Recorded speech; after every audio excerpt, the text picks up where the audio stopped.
but conflict between the two countries was far from over.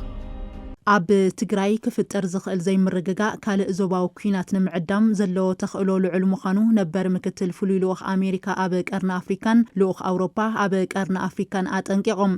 ውዕል ፕሪቶርያ ብኣግባቡ ዘይምፍጻም ወይ ድማ ምፍራስ ዞባ ቀርኒ ኣፍሪካን ቀይሕ ባሕርን ናብ ሓደጋ ዘቃልዕ ምዃኑ ዝጠቐሱ ነበር ምክትል ፍሉይ ልኡኽ ኣሜሪካ ኣብ ቀርኒ ኣፍሪካ ፓይቶን ሮፍን ተወካሊ ሕብረት ኣውሮፓ ኣብ ምብራቕ ኣፍሪካ ኣሌክሳንደር ሮንደዝን ዞባዊ ጥፍኣት ቅድሚ ምጅማሩ ማሕበረሰብ ዓለም ደው ብሎ ኣተሓሳሲቦም 2013 ዓመተ ምህረት ኣብ ትግራይ ዝተጀመረ ኩናት ኣብ ትግራይ ኣይተወደአን የግዳስ ኣብ ቀርኒ ኣፍሪካ ድሌት ዘለዎን ሃገራት ዓረብን ገልፍን ኣእዳው ኣእቴንን ኩናት ሱዳን ኣብ ኢትዮጵያ ዝቕጽል ዘሎ ውግእ ደቡብ ሱዳን አንጸላሊ ዘሎ ደበና ኩናት ከም ኣብነት ዝጠቐሱ እቶም ዲፕሎማሰኛታት ማሕበረሰብ ዓለም ክበራበር ጸዊዖም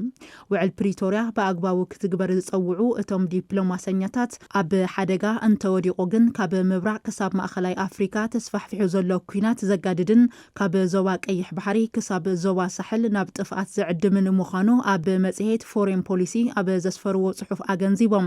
ሕብራት ኢማራት ዓረብን ስዑድ ዓረብን ምስ ሕብረት ኣፍሪካ ኮይነን ብምሽምጋል ወይ ድማ ንናይ ባዕለን ደገፍቲ ንምዕባይ ዝገብርኦ ዘለዋ ጽምዶታት ኣብቲ ዞባ ዘለወን ድሌታት ብግልጽ ዘረድእ ምዃኑ ዝጠቐሱ እዞም ዲፕሎማሰኛታት ውዕል ፕሪቶርያ ምድሓን ማለት ኣብ ምጽዳፍ ዘሎ ከባቢ ናብ ዙርያ ጠረጴዛ ምምላስ ማለት ምዃኑ ኣረዲኦም አንጸላሊ ዘሎ ኩናት ቅድሚ ምጅማሩ ክዕገት እንተዘይተኻኢሉ ኣብ ኮንጎ ሱዳንን ዩክሬንን ይረአ ከም ዘሎ ሓይሊ ዘለዎ ኩሉ ዝደልዮ መሬት ወይ እውን ማያዊ ኣካል ጠሪሩ ክወስድን ዞባ ቀይሕ ባሕሪ ድማ ናብ ዘይወጾ ምትህልላቕ ከምርሕ ከም ዝኽእልን ዝጠቐሱ ነበር ምክትል ፍሉይ ልኡኽ ኣሜሪካ ኣብ ቀርኒ ኣፍሪካ ፓይቶን ሮፍን ተወካሊ ሕብረት ኣውሮፓ ኣብ ምብራቕ ኣፍሪካ ኣሌክሳንደር ሮንደዝን ውዕል ፕሪቶርያ ብምድሓን መንገዲ ጥፍኣት ክዕጾ ንማሕበረሰብ ዓለም ጻውዒት ኣቕሪቦም